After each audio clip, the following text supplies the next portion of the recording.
tell me, what meat is this? Mèo mèo. Meow meow? One, two, three, four.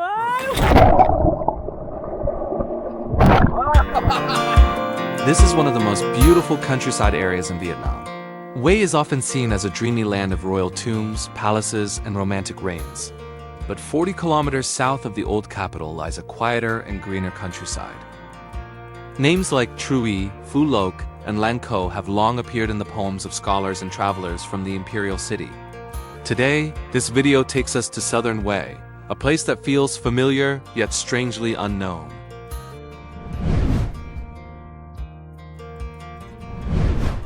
Huế is a province-level city in Vietnam, which is a first-level administrative unit of the country. Vietnamese people often call a centrally controlled city, which plays a vital economic and political role.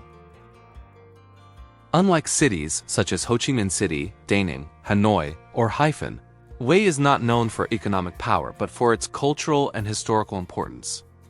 It was once the capital of the Nguyen dynasty, the last monarchy of this Southeast Asian nation.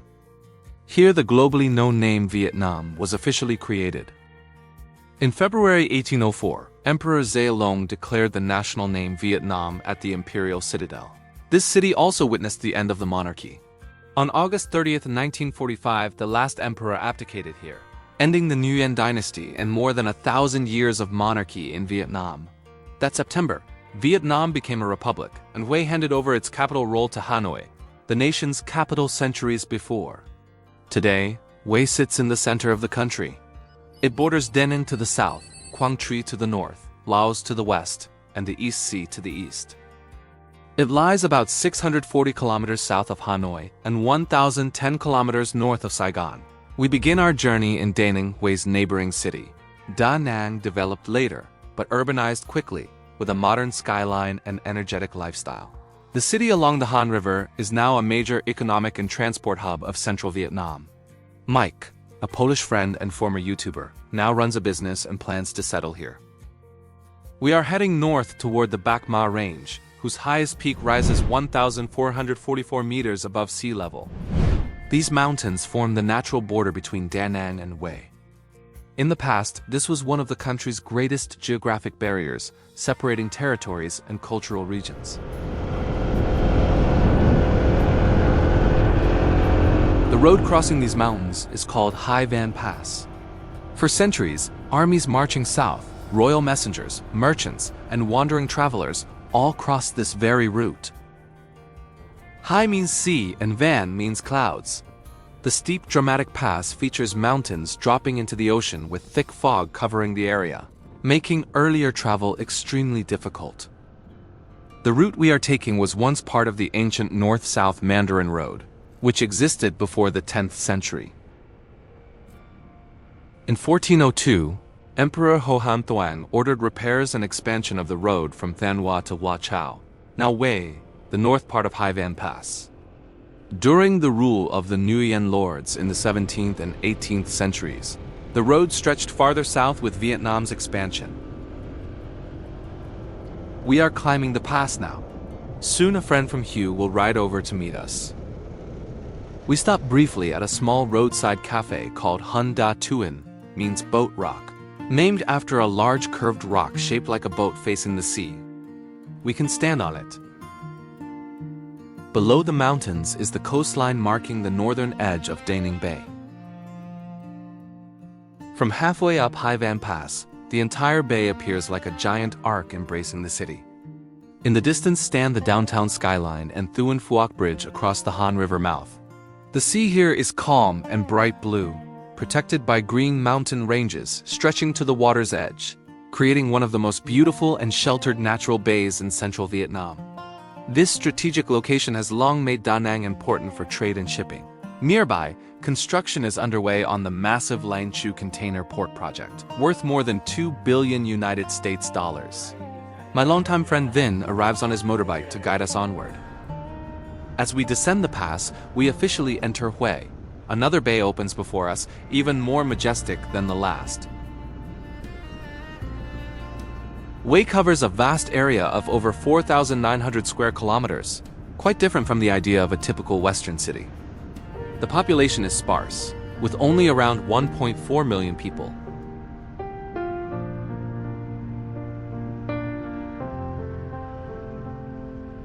Great-grandfather told my grandfather, mountains are high, the emperor is far, where is not a nearby land. Wow, the guy is crossing the pass by bike.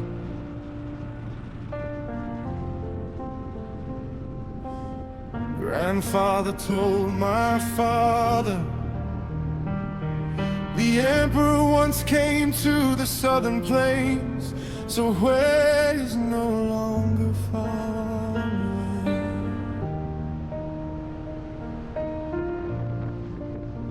We stop here to get a better view over the southern lands of Huế. My father told me, here is closer now than Paris ever was, closer than the dreams we used to chase. Southern Huế is the name used in this video for the coastal area south of the old imperial capital, located southeast of modern Huế city. At the foot of the Bạch Mã Mountains, the region today includes 5 commune-level areas: Loc An, Hung Loc, Vinh Loc, Phu Loc, and Cham Mê Lang Co. The landscape has 3 clear forms: hills around 500 meters high, low coastal plains under 10 meters, and lagoons stretching deep inland with shallow waters around 2 meters deep. The largest are Khao Hai Lagoon and Lapin Lagoon, also called Nku Inlet. In the past, people often referred to this whole region simply as Phu Loc. When Huế was the political center of the country, Phu Loc served as a natural southern fortress protecting the imperial city. It is hard to imagine what this road looked like 200 years ago. Historical records describe guard towers and military posts along the route. Small forts protected the road leading to the capital. During the reign of Emperor Minh Mang, after a visit to Hải Vân Pass, he realized the old Mandarin road had many problems. He once said that travelers suffered greatly crossing the hot rocky roads in summer, and this troubled him deeply. Despite the long roads and difficult renovations, the court must gradually complete this project to benefit the people and provide them with long-term convenience. Therefore, in 1837, he ordered officials to plan a new road across Hải Vân Pass to replace the old route. That same year, villagers were encouraged to settle on the mountain pass, helping repair roads, assist travelers, and provide labor. During French colonial rule, the French were determined to modernize this route. In 1886, they began rebuilding the road connecting Da Nang and Huế across Hải Vân Pass, using around 2,000 workers. Construction lasted nearly 10 years and cost enormous labor, suffering, and even the lives of many workers from both provinces. In 1902, the French also started building a railway through Hải Vân Pass, officially opening the line in 1906. Considering the technology of the early 20th century, it was a remarkable engineering achievement. The pass later became a key point on Colonial Route 1, stretching from China to Thailand and linking the capitals of Tonkin, Annam, Cochinchina, and Cambodia, and later became National Highway 1 of Vietnam. The image shows a major change and a significant transport milestone in the new millennium.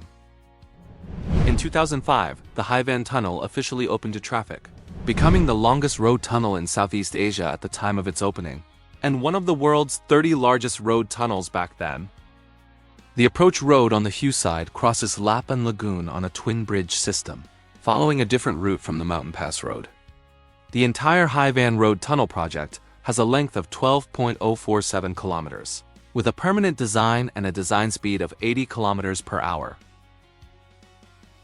The main tunnel itself is 6.28 kilometers long and 10 meters wide, with 2 traffic lanes and a vehicle clearance of 7.5 meters. Today, both the mountain pass and the tunnel operate together. Motorbikes cannot enter the tunnel, but truck shuttle services carry them through. Traveling north to south now takes only 10 to 15 minutes through the tunnel, compared to nearly an hour on the 21-kilometer mountain road. Maybe it is just coincidence, but while the pass is called Hải Vân, meaning sea and clouds, The area below is named Chiang Mai, meaning foot of the clouds. Officially, the area is called Chiang Mai Lan Co Commune. From here, the region's contrasting landscapes are easier to make out. In the image, we see the three main types of terrain of the region. Inside lies Lapan Lagoon, separated by a low, narrow strip of land that resembles a peninsula. Beyond it are Fujia Pass and the Chun Mai mountain cluster, with the bay stretching outside. Lanko Bay does not curve like most bays. Instead, it stretches along a coastal plain less than 500 meters wide, gently tilted northwest to southeast. The bay extends over 42 kilometers, famous for its long beaches of soft white sand. The fishing village beneath the Bach Ma Mountains has existed for more than half a century, but its beauty was only truly noticed about 100 years ago.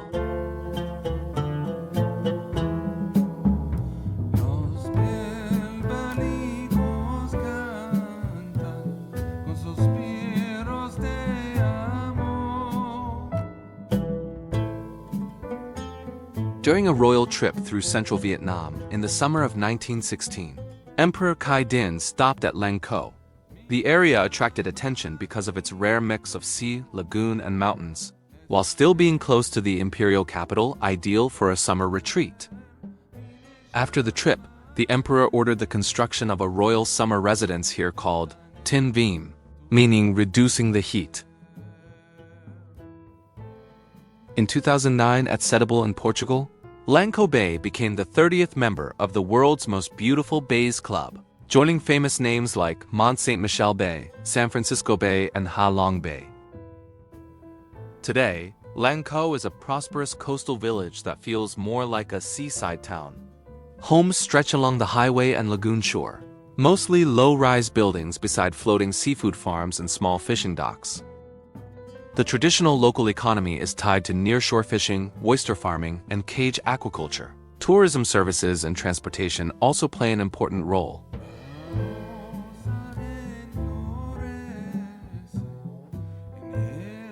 We continue toward Locan Commune, entering a peaceful countryside locals simply call Trui, a short and familiar name. It refers to a broad area in the northern half of Southern Hue, where National Highway 1 and the North-South Railway cut across a narrow plain wedged between mountains and lagoons. Vin is from Quang Binh, now Quang Tri, and has been living as a son-in-law in Hue for several years. He drove us through Trui as if inspecting roads and villages, imagining the feeling of ancient emperors traveling in disguise through quiet countryside settlements. Like Chiang Mai Lang Co, Trui leans against another stretch of the Bach Ma Range.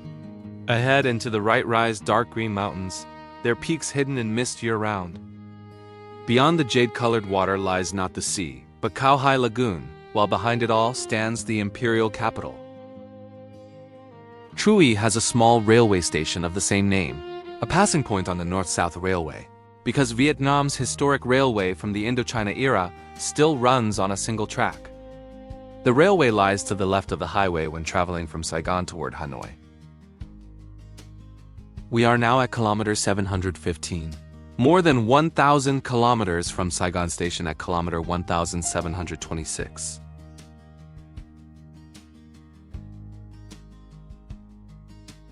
The two routes stretch southward like parallel lines cutting through tropical greenery. The roads are hidden behind the abruptly rising layers of terrain.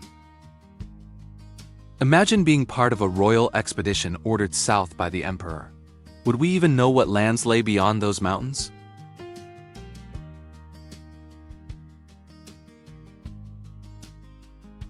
Personally, after returning to Trui several times, this may be one of the most beautiful rural regions in Vietnam.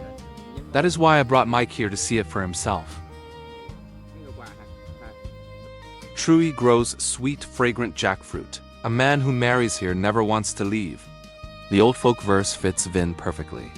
Trui gathers together geography, language, hydrology, agriculture, transportation, folk culture, and above all a feeling of old way. Unlike the Perfume River flowing through the Imperial City, the river here carries the simple name Trui River, feeding the green villages beneath the mountains. It begins from Mount Trui in the Bach Ma Range, bringing water from old forests down to the plains before emptying into Khao Hai Lagoon. Because it flows through mountain terrain, the river often has an unusually clear blue color. Dense vegetation lines both banks, while small bridges and riverside landings are not poetic imagery, but everyday reality and childhood memories for generations raised in this countryside.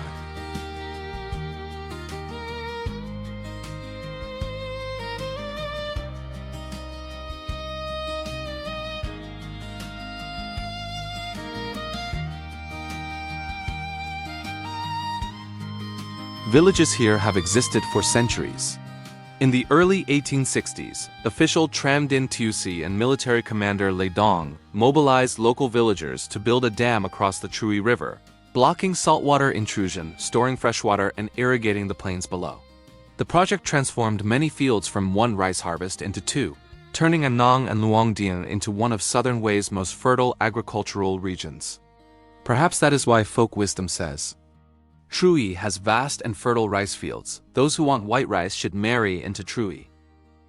Today, Trui, or Locan, remains a land of abundant freshwater, fertile soil, and a gentle pace of life compared to many coastal regions. For more than a century, sediment from the Trui River has continued enriching famous rice fields stretching along the lagoon shores.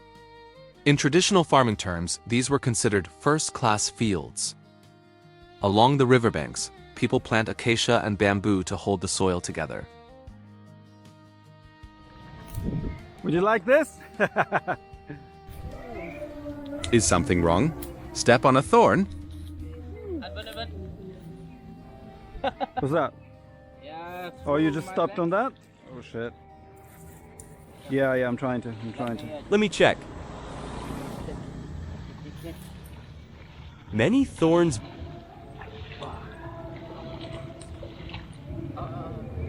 I'll bring it. Careful? How did you step down without getting hurt?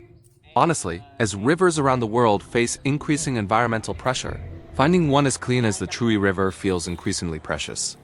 So today, we are swimming here, traveling all the way from the river-filled Mekong Delta to central Vietnam just to bathe in a mountain river. You and Mike are in one and I am in another.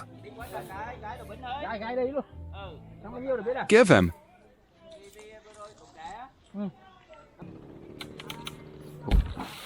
Nice.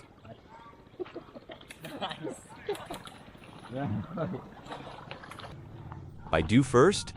You go first? Okay. I'm right behind you. Maybe. I show you how to do. I've been on those before. Em xuống bên đây à? I'm just gonna jump on it, you know? I'm just gonna like Superman. Flat on the water and then... Try. No, I'm not jumping, come on. Like it's... On one side, Flat the there. Trui River bends gently beneath the mountains. On the other stand, low houses hidden among gardens, with layers of mountains beyond them. I will paddle, you can be my princess. I will paddle, you my princess. This landscape feels like a rare transition zone of central Vietnam, where high mountains, rivers, and plains press tightly against one another.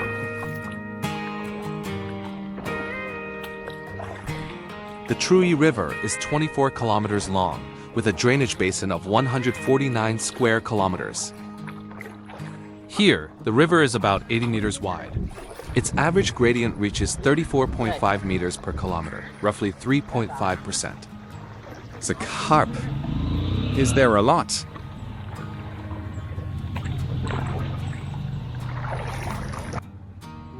And then they pull it up. Yes, pull up. And the fish is inside. Cool. Free food. Though the river also bears the more poetic name Hung Bin, it is rarely known or used. Viewers may also notice that the word Trui itself feels unusual. It is almost absent from modern Vietnamese outside this place. Mention it once, and people immediately think of this region, much like other uniquely Huế names. Just one syllable, such as Nong, Siyo, or Sinch. Even the name of this city. Historians believe this area once belonged to the maritime kingdom of Kampa.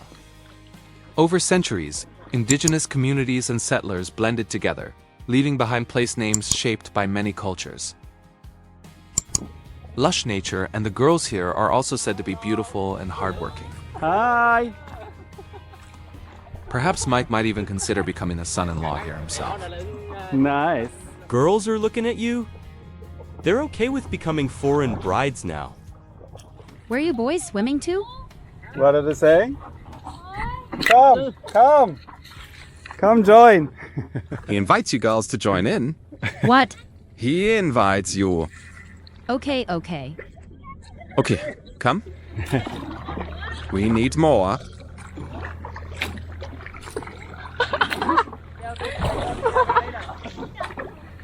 Step on down. Who wants to paddle with this white guy?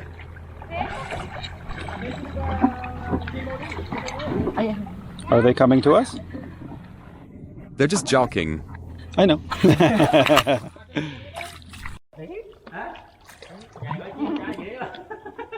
Dude. Okay, bye. Any stakes below. It's safe, jump. Yeah.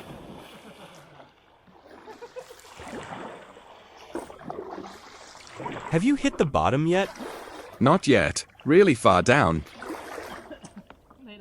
Hué's climate is defined by hot summers and cool but rainy winters. Deep. Good. Wanna do? Yeah. Stop it. Don't tell him to do it. Do you know swim, Mike? Yeah. Sure. I'm fine. Yes.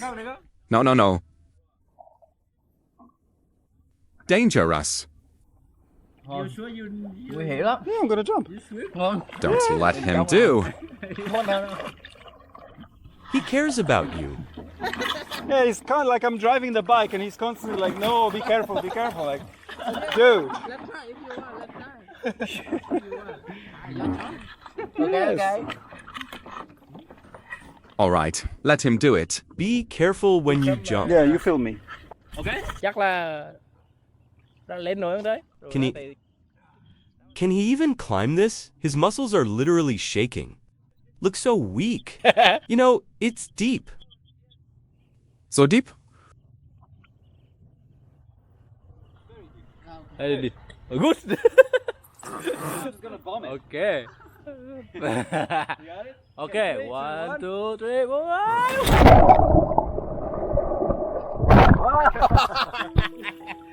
Wheelie perfect? Very hot water.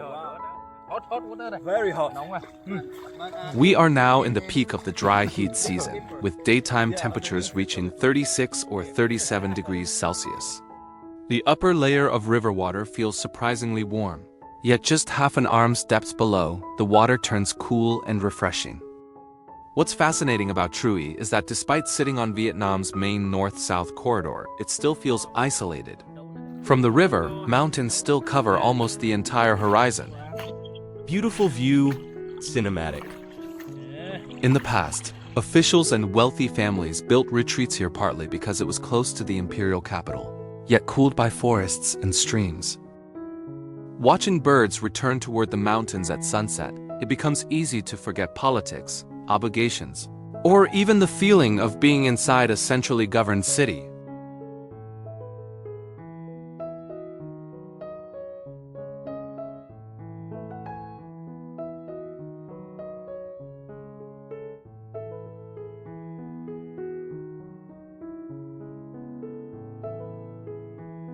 Why are the eyes so red?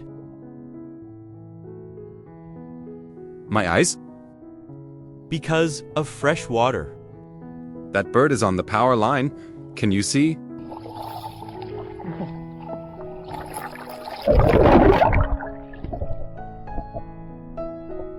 The guy looks free and easy.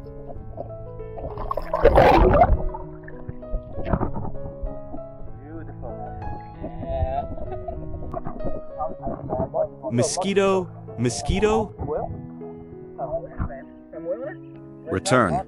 Mosquitoes are coming. Mosquito? Yeah.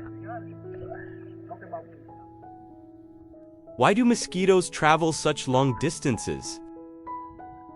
It can smell you.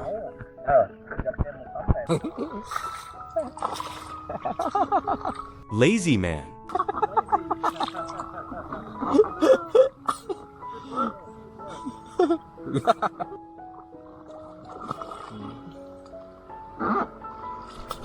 Almost hit the bridge.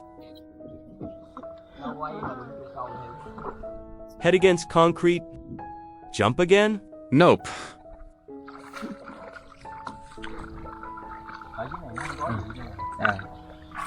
Cọ chứ, phải cọ chứ. Cọ chứ. À, nó sẽ có cái trụ này.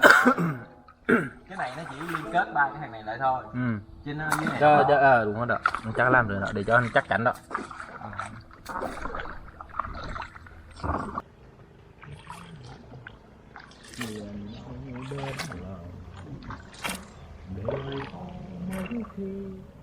Vietnam countryside.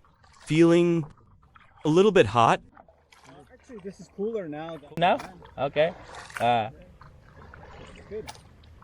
Warm. Okay. Thank you. Yeah.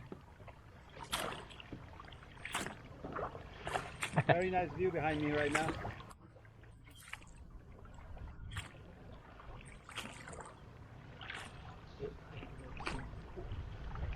What famous rivers are in Poland? Warsaw? Warsaw is its capital. I mean the river flows through. Danube. Does the Danube go through Poland? No. So, Danube doesn't flow through Poland. Oh, your friends? We have some friends. They want to say hello.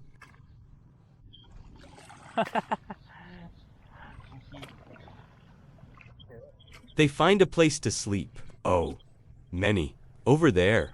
Over there. One. Yeah. Yeah, crash. There. The 500 kilovolts line? Right? North, south? The line passes right here. The main power line is from the north to the south of Vietnam. 500 kilovolts.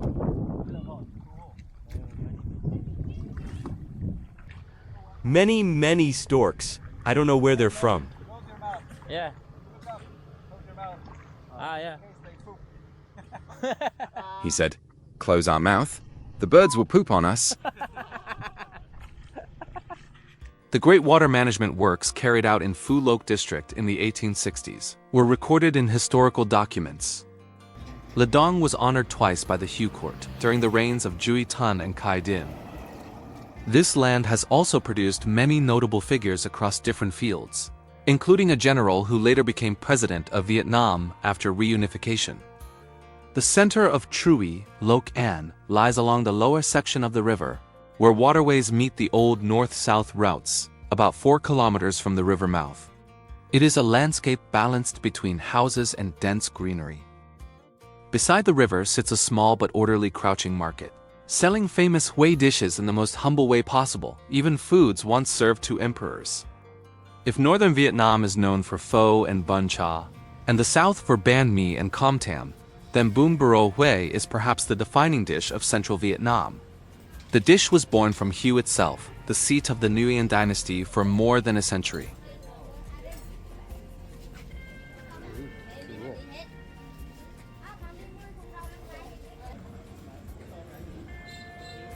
Huế cuisine often feels divided between two worlds existing side by side.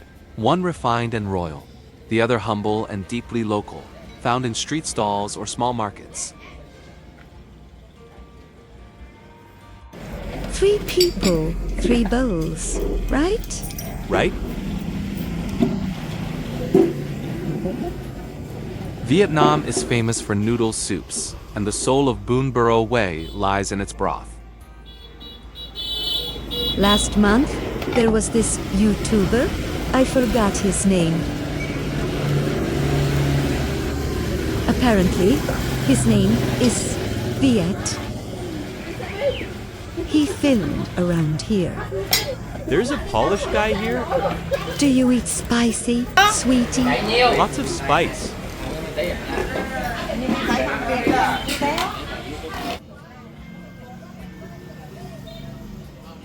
Foreign visitors may struggle to tell apart the aromas of pho, hu tuyu, or bún buro, but locals can recognize them from a distance.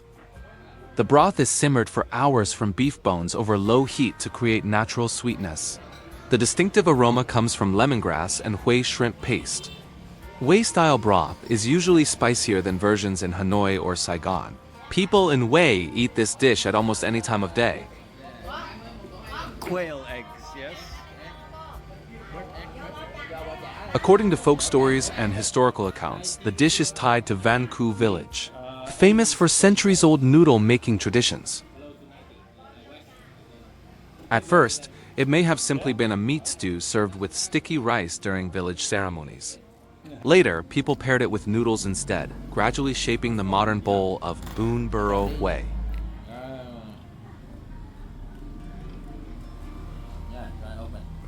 Some stories trace the dish back to the time of Lord Nguyen home, before it gradually spread from common folk into the imperial capital. Whether true or not, it remains a Vietnamese specialty. The dish is often served with hue sausage and fermented pork rolls. Guess? Let him guess.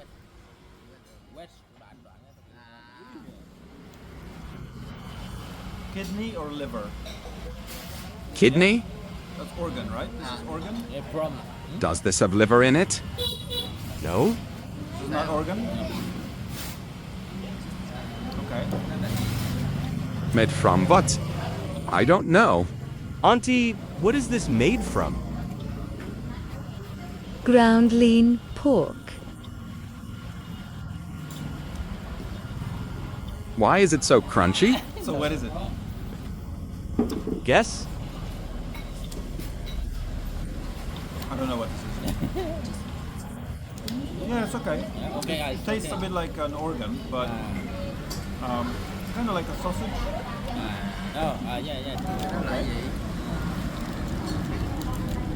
And then it's a leaf, yeah? Banana leaf?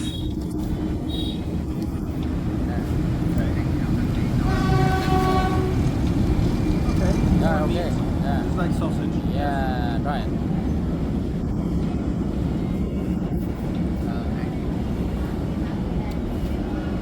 A little sour.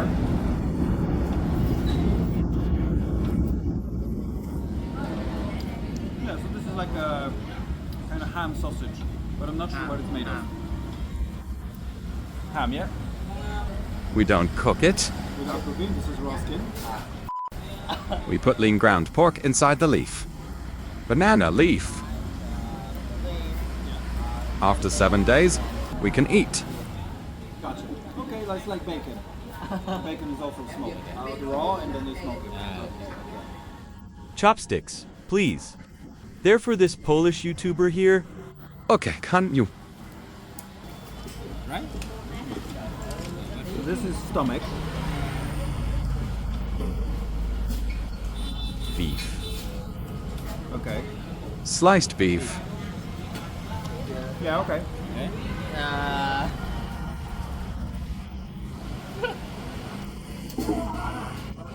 I don't think I want to eat this. Eat and guess it? Probably not. This is liver or penis? Tongue. I don't know, it's shaking like it's a penis. No. This is blood? Right? Ding!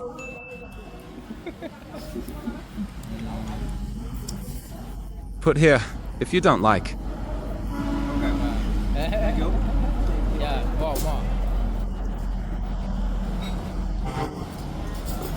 This is fermented pork roll.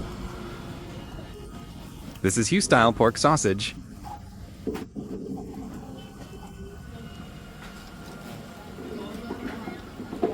So that's like a knuckle. Good. This is a traditional dish. That's the Very nice, very nice, good. very nice. Okay. Was this dish served to kings? Not sure, but it tastes amazing right now. People in the South like it too. No MSG back then? How did it taste good for kings? I don't know if they used it in this dish. Could it be that bun biohi wasn't for the kings? I must ask my sister Google. Sao bạn? Tiền vua ai không biết, for king. Cook for the king. Cook for king, Việt Nam. Đúng rồi đấy.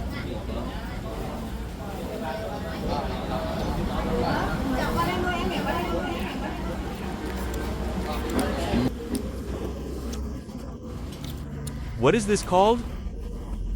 Crab? Field crab.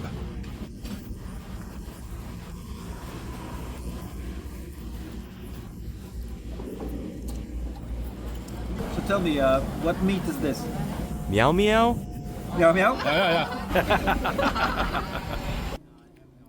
Meow meow is only a joke based on an internet meme. The dish certainly does not make that sound. A traditional bowl usually contains beef shank, pork knuckle, cubes of congealed blood, and thick rice noodles. What meat is this? This one? Yeah. Field crab patty.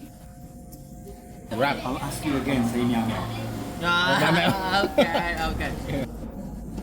So tell me, what meat is this? Meow meow? Meow meow? Before returning to the green landscapes of Truy, we will briefly pass through central Phu Loc, because someday people may forget the old name Phu Loc Town. Due to Vietnam's administrative reforms, from 2025 onward there are officially no more administrative units called towns. Video makers still use the term casually, not officially. Phu Loc lies between Truy, or Locan, and Lang Co, right in the middle of southern Hue. It was once the region's center. The town lies beside Khao Hai Lagoon, linked eastward to the Imperial waterways. Today it belongs to the Tam Giang Khao Hai Lagoon system, stretching nearly 70 kilometers across 216 square kilometers, Southeast Asia's largest brackish water ecosystem. It looks almost like the sea, yet a long sandbar separates it from the open ocean, leaving only narrow inlets under 500 meters wide. The result is a vast natural harbor protected from heavy waves. Phu Loc also lies along the main north-south corridor, remaining the most densely populated area in southern Hue, with a railway station, schools, and major hospitals. After merging with nearby communes, its population now stands at roughly 51,000 people.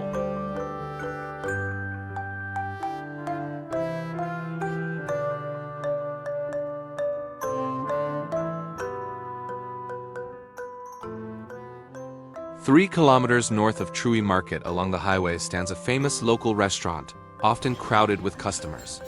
The specialty here is ban yuot hioki, steamed rice sheets served with roasted pork.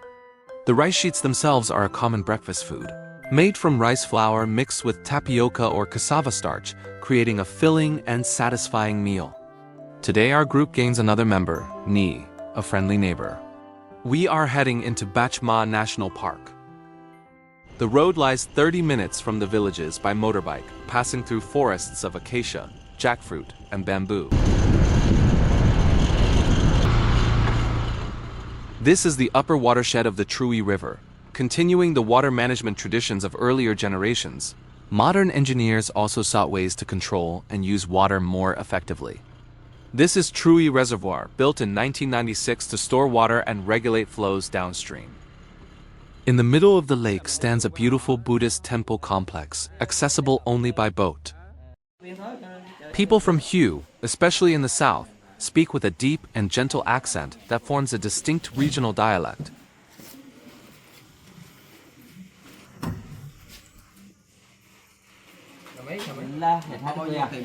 How much is one ticket? Ticket is 100? No. How much is a ticket? Exactly how much? I mean, 200,000? To outsiders, it sounds slow and soft, yet can also be difficult to understand. And 50,000. So for those learning Vietnamese, do not feel discouraged, because sometimes even Vietnamese people struggle to fully understand one another. I make it 250k. Oscar.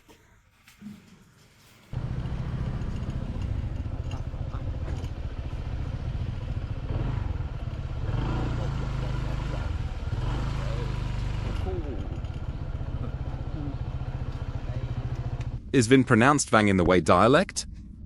I said Ving, but Duong heard Vuong. It's hard on my ears. I thought Vin is some girl. I asked 5 times.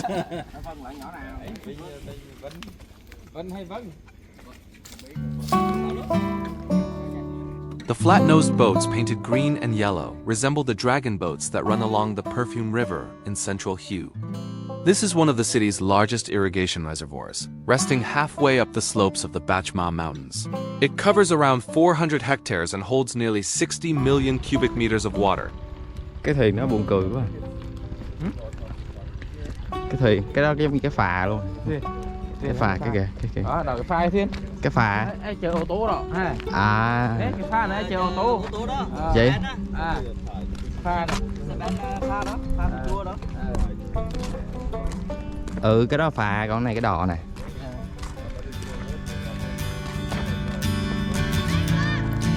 Odd miles from a plan. Is it too late to learn to listen?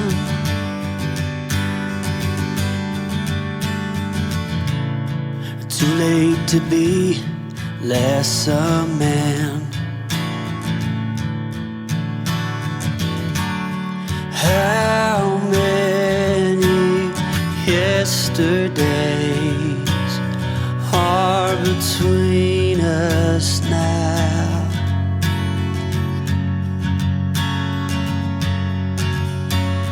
How many yesterdays are between us now?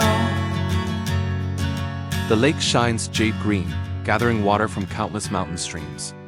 At the opposite end of the watershed near the sea, another dam serves the reverse purpose, stopping salt water from flowing inland, an achievement built nearly 2 centuries ago. The river itself becomes a thread linking past generations with those living here today. We carried it on,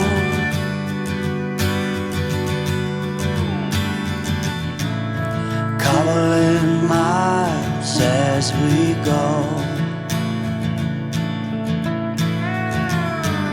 a line at a time, or a sad swan song,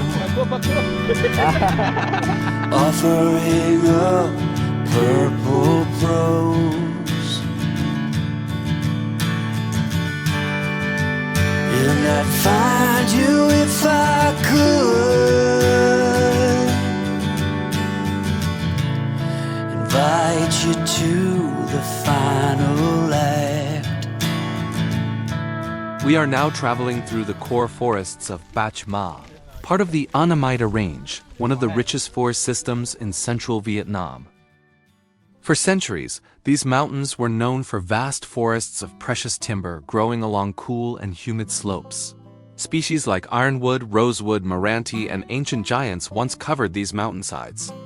Beyond timber, Bạch Mã also provided valuable forest products such as rattan, medicinal plants, and especially argar wood, once considered the gold of the forest. Vietnam even has an old saying, forests of gold, seas of silver. What many people may not realize is that this mountain range was not only a historical cultural boundary, but also the dividing line between northern and southern Vietnam's climates.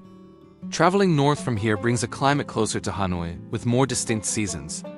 Crossing southward beyond the mountains feels increasingly similar to Saigon, without 4 clear seasons. During winter, simply crossing the Bạch Mã Range can make Da Nang feel 2 or 3 degrees warmer than Hue.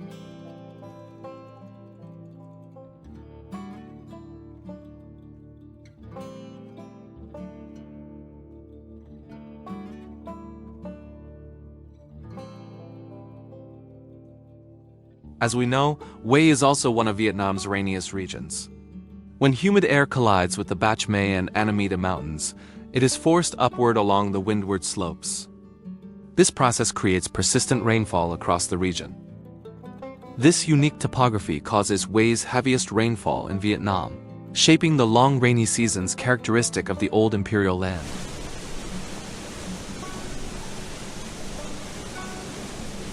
The same mechanism also gives Bạch Mã an almost otherworldly atmosphere, as if leading travelers into a hidden realm. In 2006, Truc Lam Bach Mã Zen Monastery, a monastery belonging to the Truc Lam Yen Tu Zen tradition, began construction. The complex stands isolated among forests and lake waters, reached by steep roads and long stairways climbing into the mountains. Our Vietnam is diverse in every possible way. Yes, the country has a wide variety of terrain. Everything is included. The only thing short on is money, isn't it, Vin? This darn money. Oh wow, beautiful temple. No. That's That is relaxing store. In Vietnamese, Bach Mã means white horse. The name appears frequently across Vietnam for cloud-covered mountains, perhaps because drifting mist resembles a horse's mane flying in the wind. According to a folktale, during his southern campaigns, Lord Gia Long once crossed these mountains riding a white horse. After a long journey through harsh terrain, the horse collapsed and died here. Later, after ascending the throne, he was said to have named the mountain Bach Mã. At least that is one theory.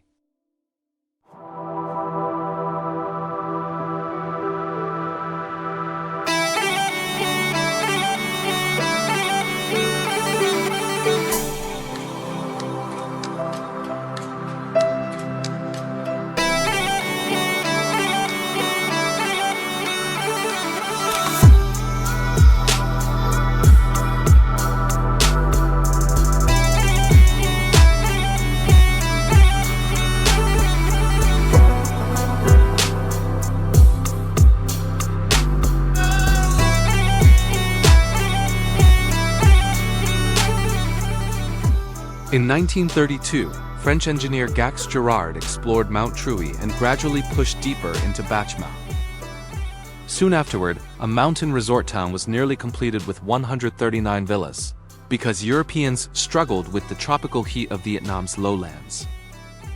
Up in the mountains stood markets, a post office, even a hospital. Then came war. The resort town was destroyed, and Bach Mã seemed to fall asleep within the memory of Hue. The built monastery reveals Hue's deep serenity, where occasional visitors take boats across the lake to walk beneath Buddha statues. The monastery consists of 3 main sections: the outer court, the monks' quarters and the nuns' quarters, together with more than 20 structures of different sizes. Thanks to Bach Mã's cool, wet climate and abundant water, the vegetation around Truc Lam Zen Monastery thrives. Both native and planted trees grow lushly, bearing seasonal fruits and creating a serene yet vibrant mountain landscape.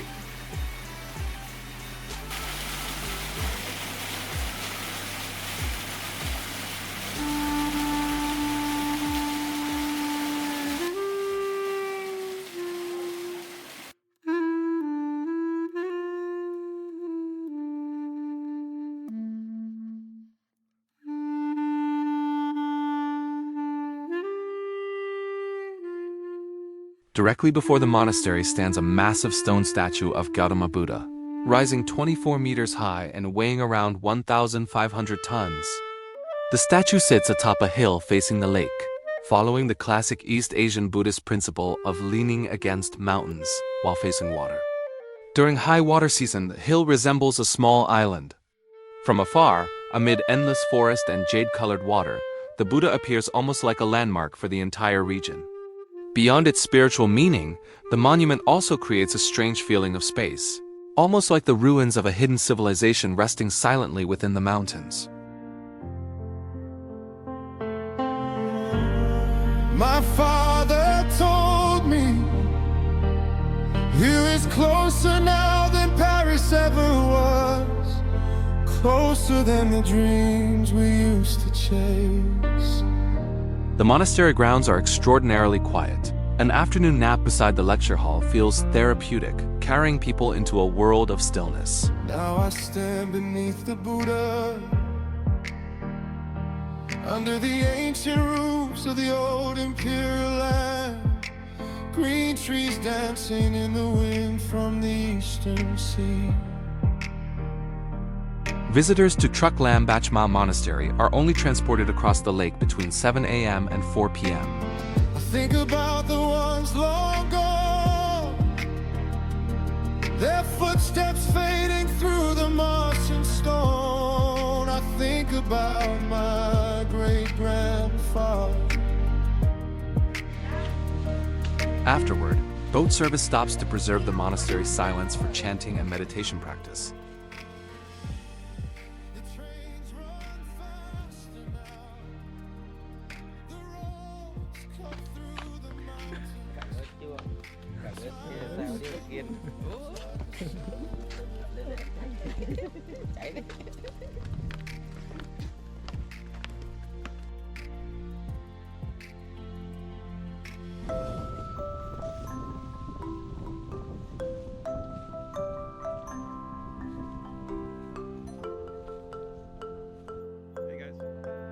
Back on shore, the four wandering gentlemen headed deeper into the forest.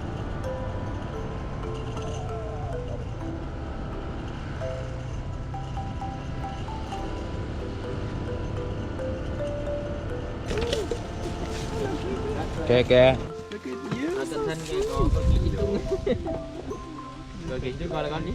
Ký sinh trùng là gì? Parasite. Phải không? Parasite không? Yeah, but it's okay. Parasite is okay.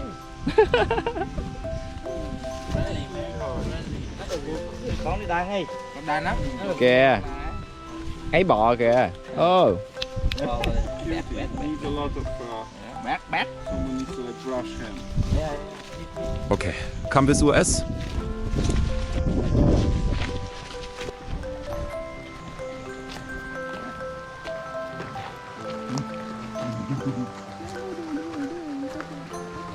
Oh. Is this a friend's house, Nate?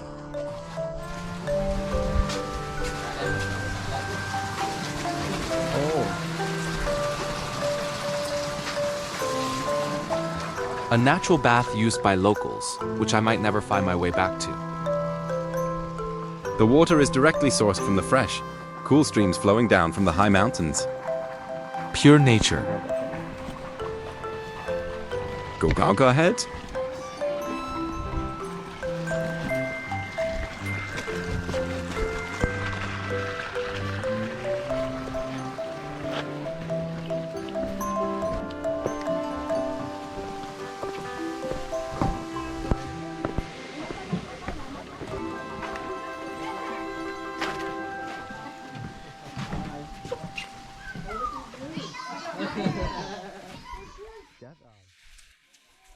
This is getting awkward.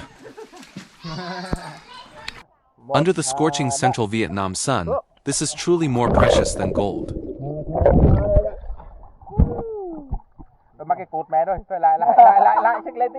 Saying goodbye to Vinh and Nhi, we returned toward Da Nang.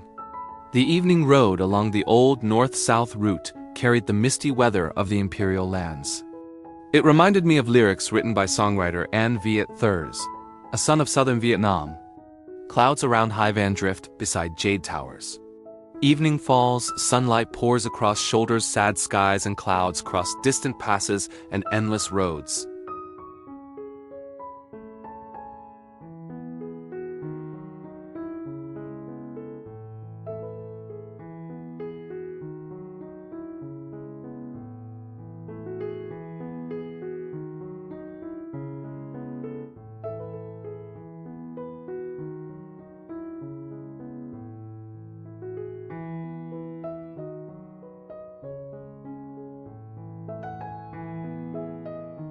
On the way back to Da Nang, I stopped at the summit of Hai Van Pass, where Hai Van Gate stands. This place once marked the boundary between Thuan Ho and Quang Nam. Today, it forms the southern edge of Hue and the northern edge of Da Nang.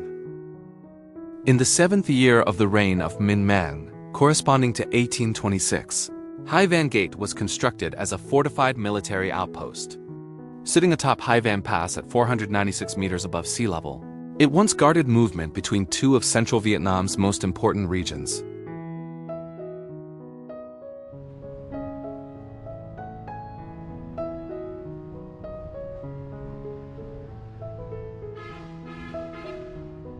The fortress has two grand gates. The southern gate facing Da Nang bears the words Hai Van Quan, while the northern gate toward Hue reads Thien Ha Danat Hung Quan, often translated as the grandest mountain pass under heaven. From here, both central Da Nang and the beautiful Lang Ko Bay can be seen clearly. Standing here, it becomes obvious why the imperial court considered this place the strategic throat of the capital's defenses.